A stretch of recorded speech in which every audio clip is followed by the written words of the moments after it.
read my first Maggie O'Farrell non-fiction book. Got some another Australian non-fiction book to talk about, plus a couple of fiction books and an accompanying movie. I'm Stella. Welcome to my channel 30 Books, where I talk about predominantly Australian books to encourage everyone to run out and buy or borrow, not steal, an Australian book. I'm very passionate about libraries and also supporting the Australian writers and the Australian publishing industry. Recent non-fiction book, Gutsy Girls, by Josie McSkimming, who is the younger sister of Australian poet Dorothy Porter, who died way too young of cancer. I think she may have been in her 40s, late 40s, early 50s when she passed away. She wrote verse novels. The most well-known one is The Monkey's Mask, which is kind of a tale of obsessive love, which, reading this, is sort of the way Dorothy did love, with passion and obsessiveness. She was very out there lesbian in terms of writing about love and in terms of being in love as well. And her younger sister Josie became an evangelical Christian. And Josie writes a lot about how she navigated that with her sister, and they both felt very much on the outer. Of course, Dorothy being a lesbian in the 70s, coming out, dealing with that, and Josie being the evangelical Christian in the family. But there were three sisters, and Mary is the middle one. It's also the story of sisterly bonds and their appreciation for Dorothy's work, like even at the time, and like even though their lives were very different, you can see or read about the bond and see the bond when Dorothy wrote poems about her sister and for her sister. Their father was Chester Porter, who is a well-known lawyer. He may have been a judge, if I can remember rightly. He was a tyrant at home, so they had to navigate that as well. Amazingly written. Like Josie, I don't think she was a writer until she wrote this memoir, but she must have been writing because it's a beautifully written book. I don't know. Yeah, it's a story of her sisters, but if this would appeal to people outside of, if you don't know and not familiar with Dorothy, or her work, I loved it, thought it was brilliant.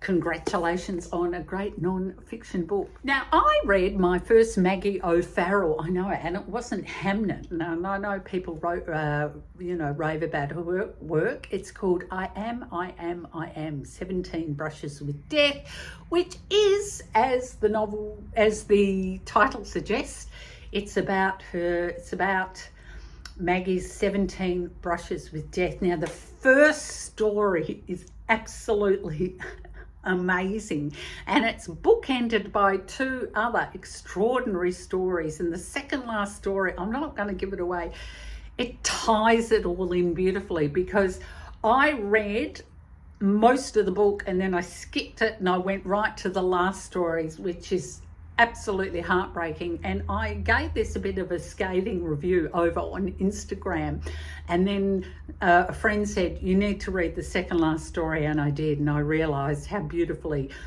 it all fits in together. I thought there were times for me, I just wasn't that invested and I wasn't that interested, and I did sometimes feel like, I think you're making a mountain out of a molehill. I mean, it could have been 4 brushes with death.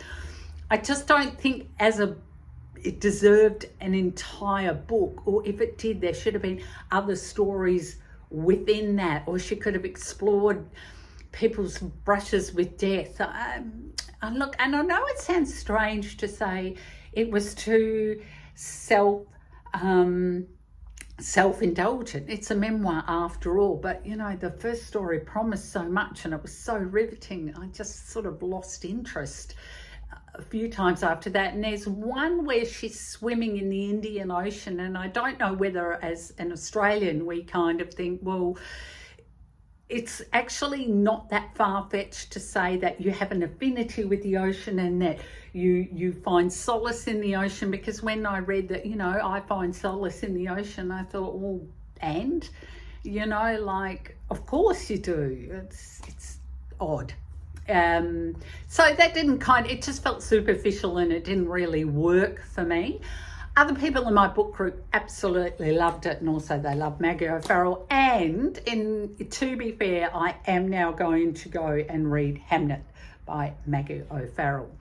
Another book I read, Australian book, recently shortlisted for the Stella Prize, Melanie Cheng's The Burrow.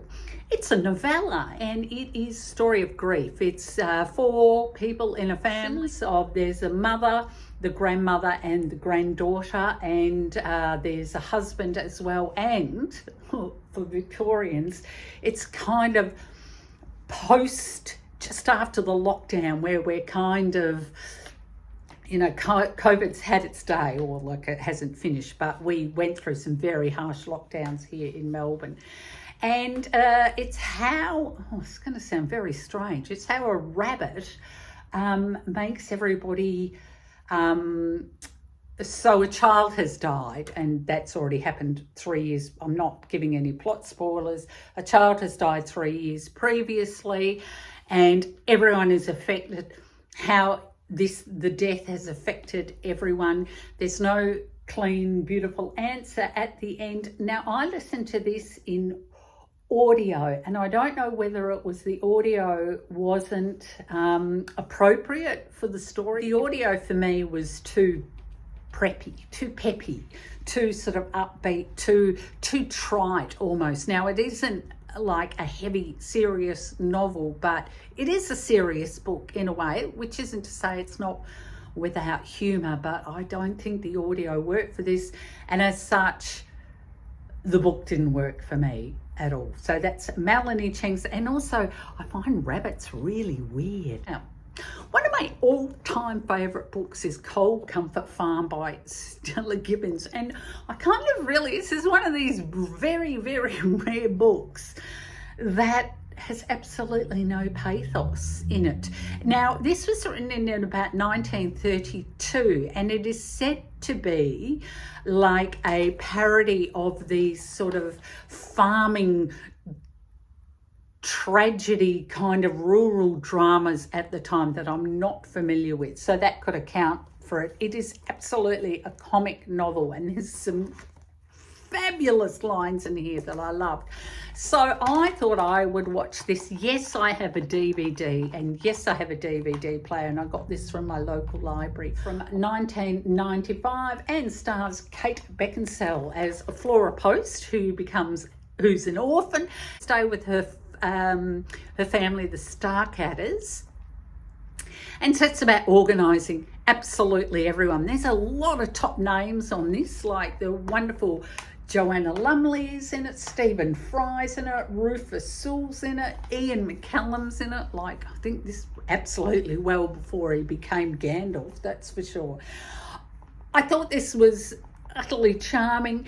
It doesn't have the zing of the novel, The Flora Post, and it doesn't have, it's left out some fantastic lines that are in the book that missed out on this. Now, there was another TV series made in the 1980s. I do not recommend it. I tried to watch an episode of it, and it just was very sludgy. So Cold Comfort Farm, have you seen the series? Curious to know. I love the book, love the book. Now, speaking of farms and ruralness, in complete opposite, definitely not a comedy, Hannah Kent, The Good People. Hannah Kent, I mean, what a star. She's in her 30s. I think she's on to her 4th novel. I have read Burial Rites, which I absolutely love. So we're reading this one for book group. Fabulous library book. She's got a memoir that's come out when she was 17. She was an exchange student. She went to Iceland, and that really has shaped the books that she writes and how she writes and the stories that she's interested in. I have heard some criticism about this book at the time, so I am going to try and put that in the back of my head. Like, I'm going to come to this book objectively, but I already feel like I know what I'm going to think about this book. Have you read it? Haven't read much new fiction beyond that, but you know what? I don't care. I'm sort of reading the books as they present themselves. That's all I've got for you this time around on 30 Books. Okay, see you next time.